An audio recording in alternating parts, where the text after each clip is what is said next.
Y'all are listening to the article, India-US Trade Deal, Signs of Coercion. Is the United States practicing coercive trade diplomacy with India?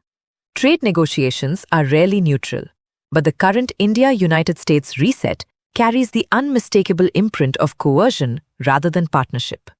The pattern is familiar in American economic statecraft. First, punitive tariffs are imposed. Then uncertainty is prolonged. Finally, relief is offered, not in exchange for reciprocity, but for structural concessions that permanently tilt the playing field. In 2025, US tariffs on Indian exports climbed to punitive levels, in some cases approaching 50%. The damage was swift. Labor-intensive sectors such as textiles, leather, gems, and jewelry experienced double-digit declines, with some categories contracting by as much as 40 to 60%. These were not abstract losses. They translated into factory shutdowns, layoffs, and export order cancellations across India's most employment-sensitive industries. The 2026 agreement was then unveiled as a corrective. Tariffs on Indian goods would be reduced to around 18%. But the price of this relief was extraordinary. India would move toward eliminating tariffs on all American imports. In parallel, it would reportedly commit to dramatically scaling up purchases from the United States, with figures circulating as high as $500 billion annually over the next 5 years. In effect, US has pushed towards nearly doubling their exports to India at 0% tariff.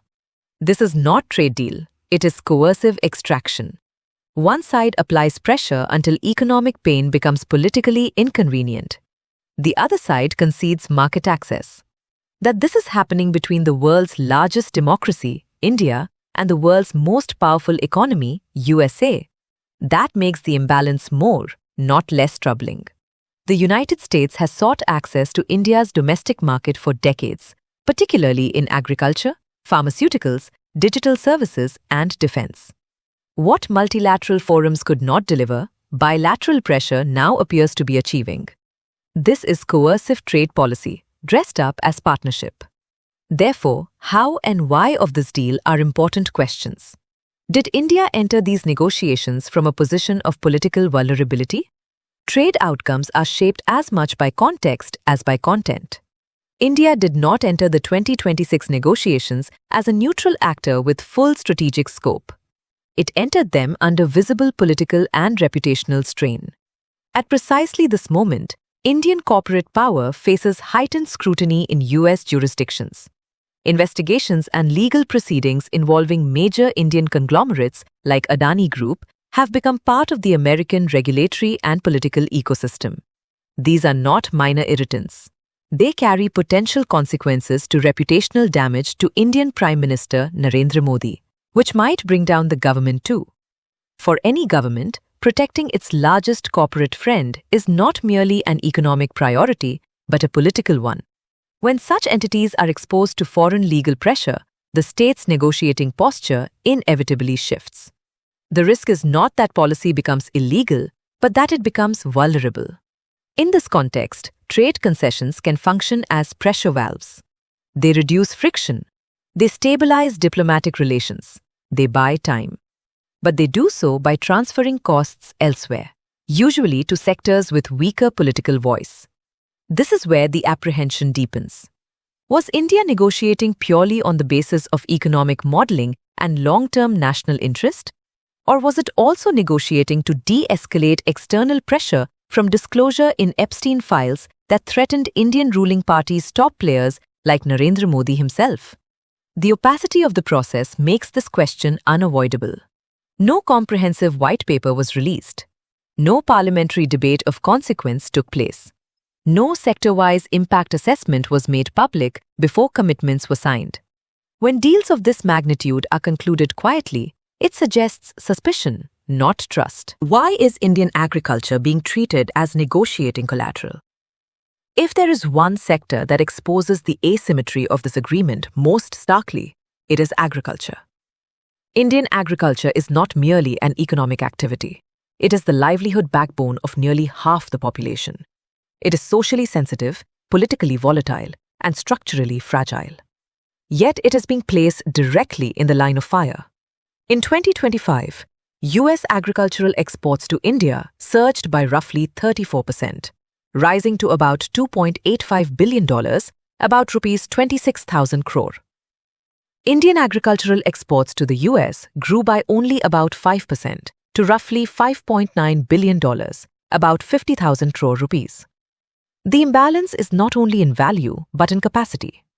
American agriculture is heavily subsidized, technologically advanced, and backed by aggressive lobbying. The US subsidies in 2020 accounted for $46 billion, about 4 lakh crore rupees. Indian agriculture is fragmented, smallholder-driven, and dependent on state support mechanisms. Moving toward zero tariffs on American agricultural imports is not competition. It is exposure without bulletproof vest. Indian farmers cannot compete with US agribusiness on price, scale, or state backing. Once cheap imports flood domestic markets, price discovery collapses. Minimum support prices become politically harder to sustain. Farmer incomes decline. Exit from agriculture accelerates. This is not theoretical. It has played out repeatedly across the developing world, from Mexico under NAFTA to parts of Africa under structural adjustment regimes. North America Free Trade Alliance, NAFTA, 1994, significantly disrupted Mexican agriculture by allowing a surge of subsidized, cheaper US corn and other commodities to enter the market, causing corn prices to crash by over 66% and displacing millions of small-scale farmers. The deal, which removed tariffs and favored US large-scale commercial farming, caused a loss of approximately 1.3 to 2 million, 13 lakh to 20 lakh agricultural jobs, and intensified rural poverty, forcing many to migrate or find work in low-wage manufacturing.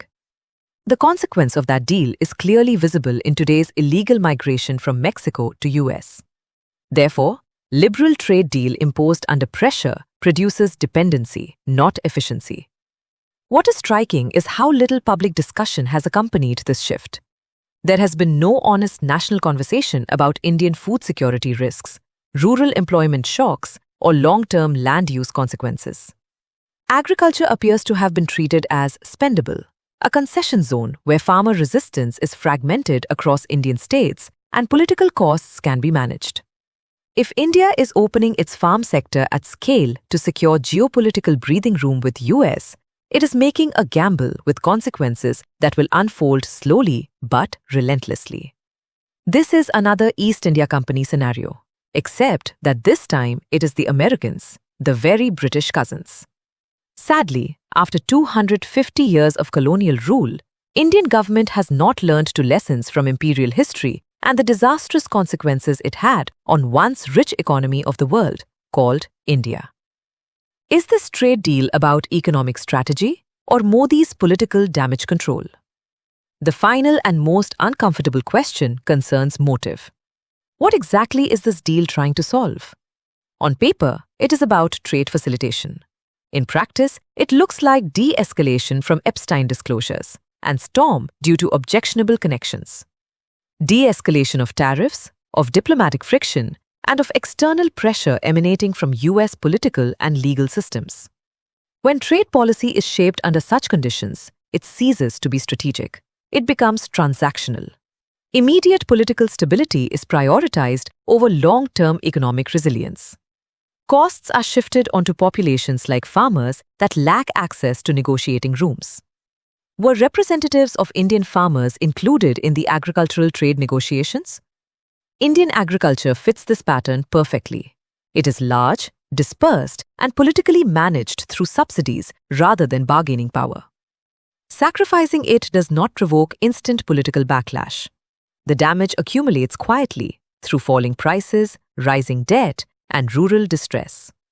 Indian farmers face severe financial hardship and have the lowest incomes among all sectors. Consequently, the suicide rate is the highest, with almost 10,786 farmers ending their lives in 2023 due to financial distress. The deeper risk is precedent. If the United States learns that market access to India's most sensitive sectors can be extracted through calibrated pressure, this will not be the last such demand. Then, like colonial times, trade becomes a tool not of mutual benefit, but of compliance in power play. This is not an argument against engagement with the United States. India needs deep economic ties with major powers. But engagement without equal partnership is submission. And submission dressed up as trade deal corrodes democratic accountability of this government. A nation of 1.4 billion people, 140 crore, should not be negotiating as though it has no alternatives. It should not be trading food security for diplomatic peace. And it should not be insulating powerful interests at the expense of millions who will bear the adjustment costs. If this agreement proceeds without transparency, without safeguards, and without honest acknowledgement of the coercion and pressures that shaped it, Indian agriculture will not collapse overnight. It will be hollowed out steadily. By the time the consequences are politically undeniable, the policy space to reverse them will be gone. That is the real cost of coercive trade, not the headline numbers, but the slow erosion of Indian economic and social sovereignty exercised through silence in 2026.